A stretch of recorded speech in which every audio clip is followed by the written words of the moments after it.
بسم اللہ الرحمن الرحیم۔ معزز سامعین و ناظرین، جیسا کہ آپ کے علم میں ہے کہ ہم نے پاک فوج کے ایک گمنام سپاہی کی داستان حریت کو شروع کیا ہے۔ آج ہم اس کہانی کو آگے لے کر بڑھتے ہیں۔ جدھر ہم تھا ادھر دانے ہاتھ ایک مورچہ میں ہمارے کمپنی کا 4 جوان تھا۔ ان کے پاس ایک لائٹ مشین گن تھا اور 3 رفل تھا۔ وہ بہت اچھا اور بہت تیز فائر کرتا تھا، پر اللہ دشمن کو برباد کرے 2 گولے ان کے پیچھے پھٹ گیا اور چاروں جوان سخت زخمی ہو گیا اور مورچے میں دوہرا ہو گیا۔ جدھر ہم آڑ میں تھا ادھر ہمارے ساتھ فیلڈ ایمبولینس کا 2 اور جوان تھا۔ ہم ان کو بولا، جوانوں آج دل کا ارمان نکالو، اٹھو، ہتھیار پکڑو، اللہ بیلی۔ ہم 3 جوان دوڑ کر مورچے تک گیا اور 4 زخمی جوان کا ہتھیار لے لیا۔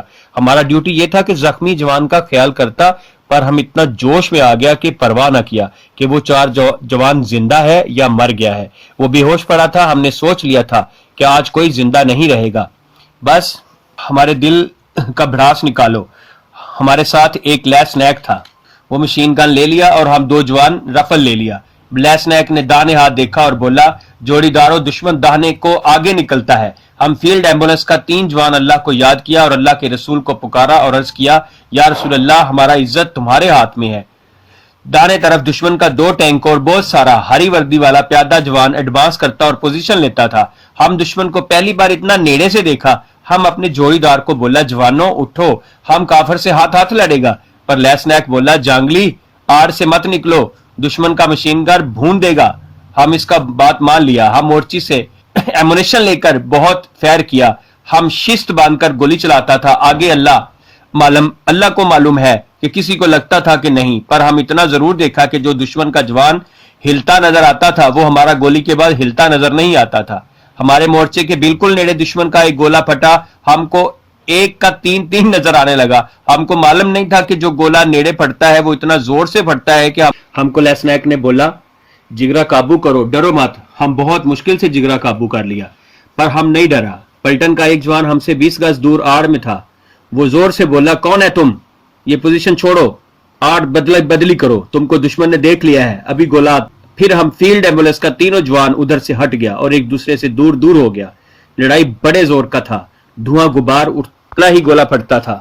ہم سوچ لیا، اور تم بھی غور کرو، انسان زور کا لڑائی سے زندہ نہیں نکل سکتا۔ پلٹن کا ایک جوان تیزی سے دوڑ کر آیا اور ہمارے پاس نیلنگ ہو گیا۔ اس کے پاس راکٹ لانچر تھا۔ اس نے دانے ہاتھ راکٹ فائر کر دیا اور دشمن کا جو ٹینک دانے سے ہم کو گھیرنے کا کوشش کرتا تھا وہ پھٹ گیا، پر بڑا ظلم ہو گیا۔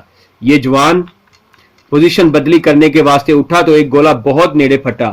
یہ جوان گر پڑا۔ ہم دیکھ لیا اس کا ایک ٹانگ گوڈے سے صاف کٹ کر الگ ہو گیا۔ ہم رفل پھینک کر اس کے پاس پہنچا اور اپنے جھولے سے پیڈ پٹی نکال کر اس کے کٹے ہوئے بازو پر باندھ دیا۔ پھر ہم اس کو بولا کہ اپنا فیلڈ پٹی دے دو، ہم وہ بھی باندھ دیتا ہے، پر وہ جوان بہت غصے سے بولا، ہمارا پرواہ مت کرو، ہمارا لانچر اٹھاؤ، ادھر دیکھو دوسرا ٹینک آگے جاتا ہے۔ اس نے اٹھنے کا کوشش کیا، پر تم غور کرو، جس کا ایک ٹانگ صاف کٹ جاتا ہے وہ کیسے اٹھ سکتا ہے؟ ہم نے بولا، تم راکٹ کو گولی مارو، ہم پہلے تم کو سنبھالے گا۔ اس نے ہم کو بہت گندا گالی دیا اور بولا کہ ہم مرتا ہے تو فکر نہیں، دشمن کا ٹینک آگے نہیں جانا چاہیے۔ ہم راکٹ لانچر اٹھا لیا، اس میں ایک راکٹ لوڈ تھا۔ زخمی جوان بولا، تم چلاؤ، ہم اٹھ نہیں سکتا۔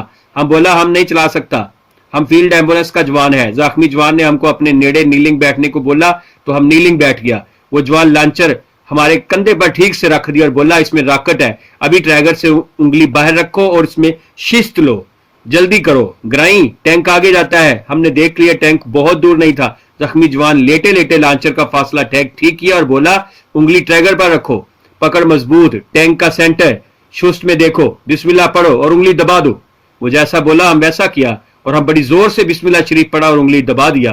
ہم کو معلوم نہیں کہ راکٹ کدھر گیا، پر زخمی جوان زور سے بولا، مار دیا، علی علی علی علی، مار دیا۔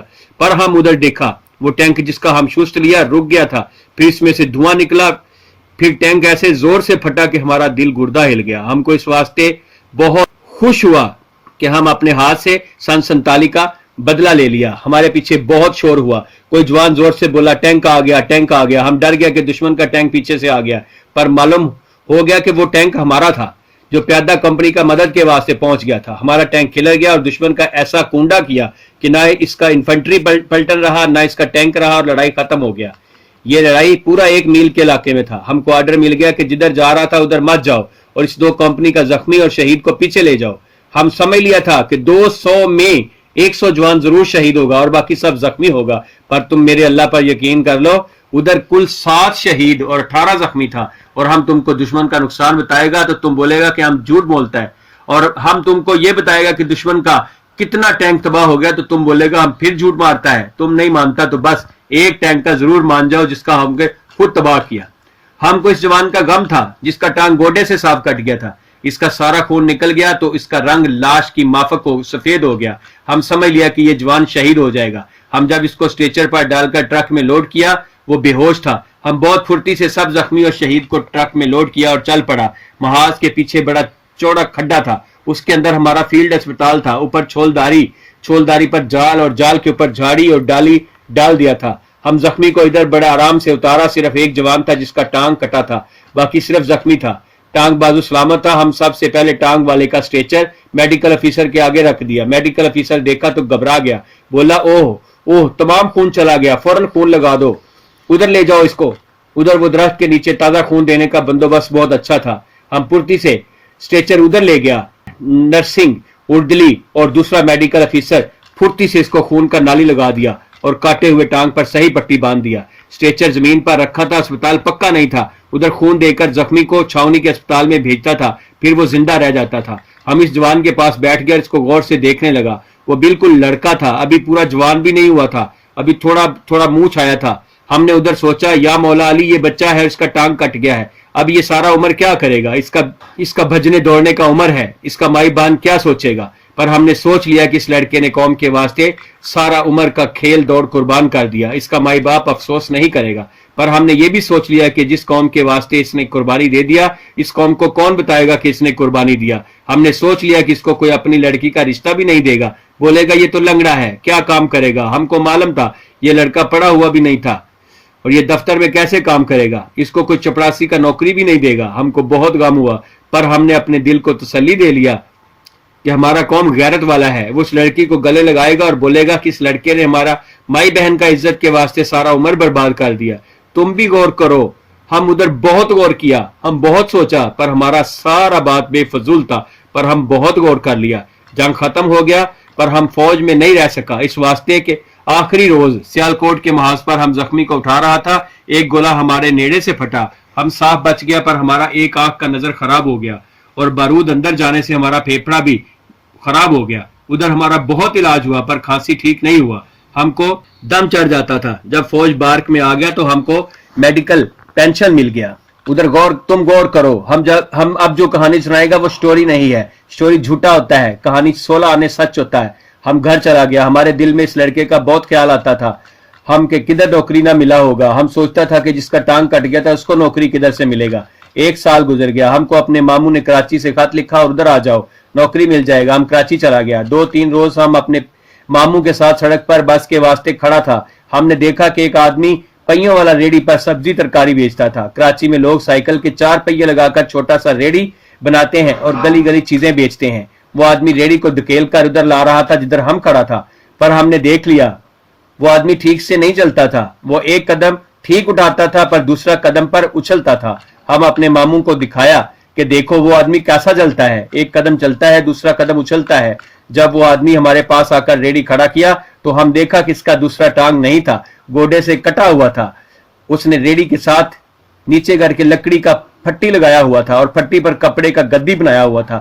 گدی پر اس نے کاٹا ہوا ٹانگ کا گوڈا رکھا ہوا تھا, اس واسطے وہ ایک قدم اچھلتا اور ایک قدم چلتا تھا. ہم اس کا کاٹا ہوا ٹانگ اور ٹانگ کو سہارا دینے کا بندوبست دیکھتا رہا, پر اس کا ابھی شکل نہیں دیکھا. اس نے زور سے آواز دیا, بینگن, ٹماٹر, شلجم, تو ہم نے اس کا شکل دیکھا. تم میرے اللہ پر یقین کرو ہمارے دل کو بہت زور کا چوٹ لگا. ہم اس کا شکل کو پہچان لیا, یہ وہی نوجوان لڑکا تھا جس نے دشمن کے ٹینک ریجیمنٹ کو روکا تھا. ہم اگلے جہان بھی گواہی دے گا کہ اس کا ٹانگ میرے سامنے کٹ گیا تھا اور ہم اس کو پٹی باندھا تو وہ غصے میں بولا تھا کہ ہم مرتا ہے تو پرواہ نہیں, دشمن کا ٹینک آگے نہ جائے. ہم اس کو ٹھیک سے پہچان لیا پر ہم نے اس کو اپنا شکل نہیں دکھایا. ہم کو شرم آ گیا اس واسطے کہ ہم بھی کربلا کے میدان میں گیا تھا پر ٹھیک سے واپس آ گیا, پر وہ میدان سے ٹھیک سے واپس نہیں آیا. وہ بہت بڑا قربانی دیا.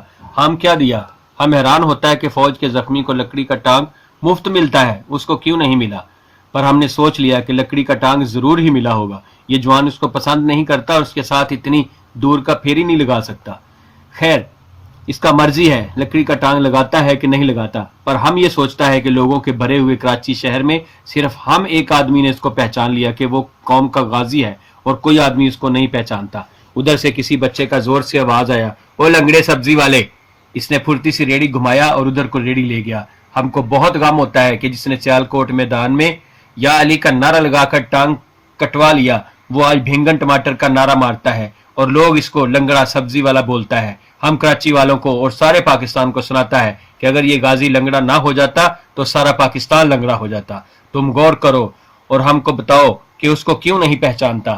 یہ کہانی ناظرین اسی طرح اختتام پذیر ہوتی ہے، لیکن اس میں ہمارے سوچنے کی بہت سی باتیں ہیں کہ ہم نے جو ہماری خاطر اپنا کل قربان کر گئے، ہمارے آج کی خاطر اپنا کل قربان کر گئے، ہم نے ان کے لیے کیا کیا، یہ سوچنا چاہیے۔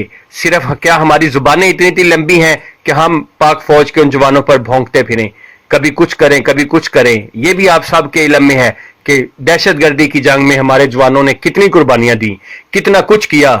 جن جن گھروں میں ان جوانوں کی لاشیں پہنچی ہیں، ڈیڈ باڈیز پہنچی ہیں، ان سے جا کے پوچھ کے دیکھو۔ جب کوئی آدمی فوج پر بکواس کرتا ہے، ایسی باتیں کرتا ہے، تو ان کے دلوں پر کیا بیتتی ہے۔ اس لیے سب سے بہتر ہے کہ ہم سب اپنی فوج کے ہاتھ مضبوط کریں اور اپنے آپ کو ان کرپٹ ترین سیاستدانوں سے اپنے آپ کو آزاد کروائیں، اور صرف یہ پاک فوج ہی ہے جس کی وجہ سے آج یہ پاک وطن قائم اور دائم ہے۔ انشاءاللہ یہ پاک وطن ہمیشہ زندہ رہے گا، پائندہ رہے گا۔ ہم سب مل کر نعرہ لگاتے ہیں، پاکستان زندہ باد، پاک فوج پائندہ باد۔